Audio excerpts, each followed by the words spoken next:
Hello, my name is Jordan, your host of Enriched Academy. Welcome to How to Manage Student Loans. If you already have a student loan or have considered getting one, this video is for you. Our aim is to dive into the heart of student loans and assist you in managing this debt as effectively as possible. To start off, here are some facts. First, it's normal to need a student loan and to take on this kind of debt. In fact, millions of Canadian students rely on loans in order to further their education. Over half of all college and university students take out student loans of one form or another. And without access to student loans, they wouldn't be able to continue their education, plain and simple. If you added it all up, there are close to 3 million students, or ex-students, carrying government student loan debt right now. And it's estimated that as much as $50 billion in student loan debt is owed. At Enriched Academy, we are big believers that the very best investments you can make are back into yourself, into your personal development, education, and the enhancement of all your skills and abilities. And there is no doubt that student loans provide a gateway to increase your earning power. Here's a closer look at the financial impact of continuing your education. Based on a recent national household survey, the average individual income in Canada is $45,400. The top 10% of earners take home an average of $158,700 each year, and the top 1% earn $466,700 per year. Now, this may be good to know, but how much difference did education really make to those at the higher earning thresholds? It turns out a lot. Let's look at the average Canadian earning $45,400 and the level of education that they attained. When studying this group, it was found that 20% didn't graduate from high school, 26% graduated from high school but got no further with their education, and 54% graduated from post-secondary school, earning either a certificate, diploma, or degree. Comparing the average income earner with the top 10% and top 1% of income earners in Canada, you can see that those with the highest income have correspondingly achieved higher education levels. For average earners, 54% graduated from post-secondary school. Compare that to 84% of those in the top 10% and 87% of those in the top 1% who graduate from post-secondary school. On the other end of the spectrum, only 3% of the highest earners don't graduate from high school, compared to 20% of the average income group. Of course, there are always outliers. We've interviewed massive income producers at Enriched Academy who didn't graduate from high school. And then there are also highly educated people who earn well below average incomes. However, in both cases, these are the exceptions. Looking at the hard data, there's little question that for most of us, greater education equals greater income. That said, a challenge with student loans and the debt created has been its disproportionate growth over the years. If you go back to 20 years ago, the average student graduating had about $9,000 of debt. Today, that amount is now closer to $35,000. Even adjusted for inflation, the average student loan debt has more than doubled from $15,000 20 years ago, close to $35,000 today. The second challenge we see is that student loans default more than any other kind of debt. What exactly is a default? It's when someone misses too many payments in a row on a loan. For Canadian student loans, as an example, it is 270 days. That's 9 months of missed payments. For provincial loans, depending on the province, 150 days of missed payments would put you in a default. A troubling finding is that student loans tend to default more than almost any other debt type. In Canada, 13% of student loans reach a default stage. In some schools, we've seen more than 30% of students defaulting on their loans. For added perspective, only 2.5% of car loans, bank loans, and credit cards go into default, and less than 0.5% of mortgages reach a default stage. That means that student loans default 5 times more than usual credit vehicles and 25 times more than mortgages. Not good. In terms of defaulting on your student loan, it's one of the worst decisions you could possibly make. If you default on your student loan, you can't bankrupt yourself out of it.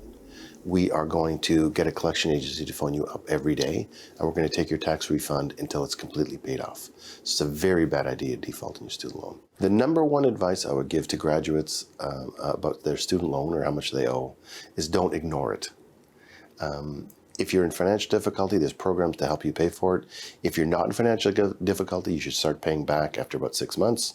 But don't ignore it. The worst thing to do is to ignore it, because you have 9 months of ignoring, after which you default on your student loan. No matter who your student loan is with, there are many negative consequences in missing payments, especially for letting your loan get to the default stage. Let's show you an example of what can happen. Let's use Ben Smith, who graduated from college 2.5 years ago. Ben has one credit card and had been making regular payments on that card for 5 years. Over those 5 years, Ben never missed a payment and always paid the full amount owing every month. He also had a student loan and had been making regular payments for 2 years, always on time. Based on this trustworthy behavior, Ben's credit score built up to an excellent 816. But then Ben lost his job and started missing payments each month. The first month Ben missed payments, his credit score dropped from 816 all the way down to 681. In month 3, it dropped to 521. Month 4, down to 438, down to 383 in month 5, and all the way down to 363 by month 6. Ben went from enjoying an excellent credit score all the way down to a poor credit score in just a few short months. This is just from missing his student loan and credit card payments.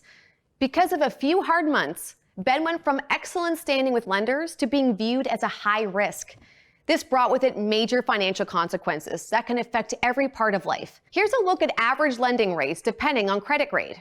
If buying a home when Ben had an excellent credit score, he would pay around 3.9% interest on the home loan. With a poor credit score, that rate would now be around 9.5% interest, and that's assuming he could even get a loan. His lending rate on a car loan would climb from an average of 5.1% with excellent credit to 18.9% with poor credit. Credit card interest would be higher, and renting an apartment would go from easy to hard, as he would now be required to have a parent or friend co-sign to guarantee his rent payments. Even getting a cell phone plan would become more difficult. The hard costs of the higher rates are devastating. For a 25-year, $400,000 home loan, moving from an excellent to a poor credit score would lead to an increased interest cost of $421,000 if credit wasn't approved over that time. And a 5-year, $25,000 car loan would cost nearly $10,000 extra for the same car.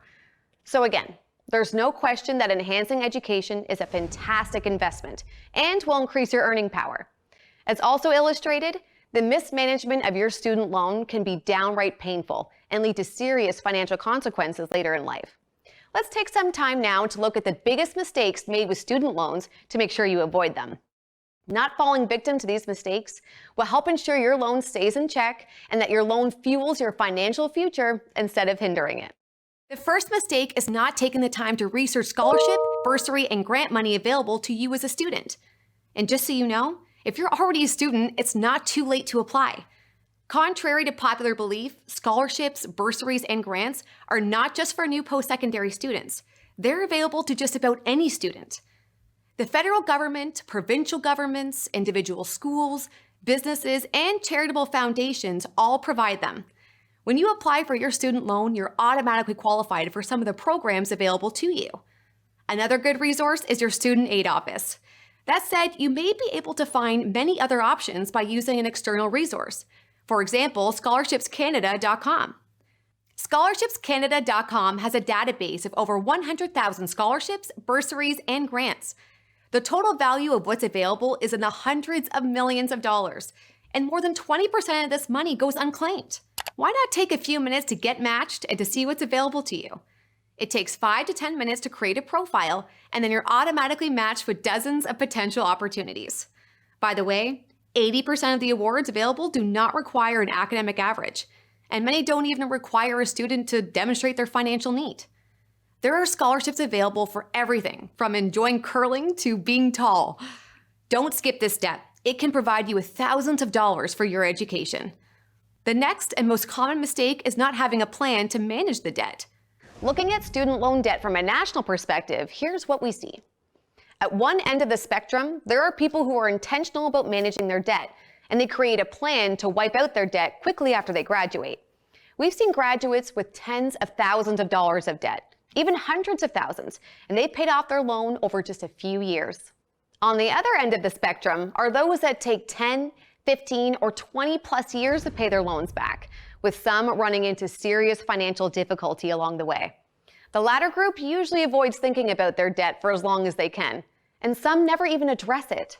So, a key thought and exercise: Take the time now to create a budget for managing and eliminating this debt. If you've already graduated with student loan debt, be sure to watch our budgeting section that will help you with this. If you're in school, let's look at a sample student budget to better understand how this works. Here's a sample student budget. What you'll need to do is fill in your numbers looking at your study period income on the left side and your study period expenses on the right side. As an example, let's say you have a part-time job earning $1,000 take-home per month. Let's also say that you're in a 2-year program. That means your total income while in school will be $24,000. Also figure out your one-time income. One-time income, as an example, would be any bank balances entering school that you'd have access to. Let's use $3,000 as an example. Under Other, let's say you sold a car for $3,000 to help pay for your schooling. Adding up both monthly and one-time income equals $30,000 of total study period income in this example. Looking at study period expenses on the right side, let's put some example numbers in here for rent, utilities, etc. Adding them all up, it's $36,000 in total monthly expenses over the 2 years. Add in one-time schooling expenses such as tuition, fees, and books. Total monthly expenses plus one-time expenses equals $60,000 in this example. Total study period expenses of $60,000 minus study period income of $30,000 equals a $30,000 shortfall, the amount of student loan you'll need. Running these numbers and creating a budget for yourself shouldn't take more than about 30 minutes. Once completed, you'll gain a clear sense of debt at graduation, and more importantly, you'll have spending goals to help keep you on track while you're still in school. Creating a budget and then following it is a great way to stay informed. It's also something you'll want to check monthly to stay on track.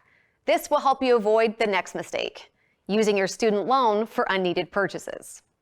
We need to avoid the natural temptation to spend student loan money on anything other than schooling expenses and basic living needs, especially when it hits your bank account. It has happened thousands and thousands of times over the years, and we sincerely hope that you avoid this trap.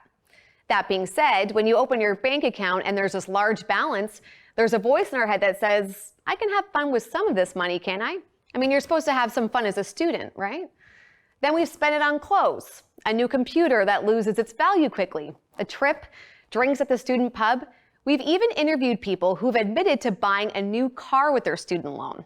Most of us won't make this mistake, but we still needed to drop a reminder in here to cover all of the bases.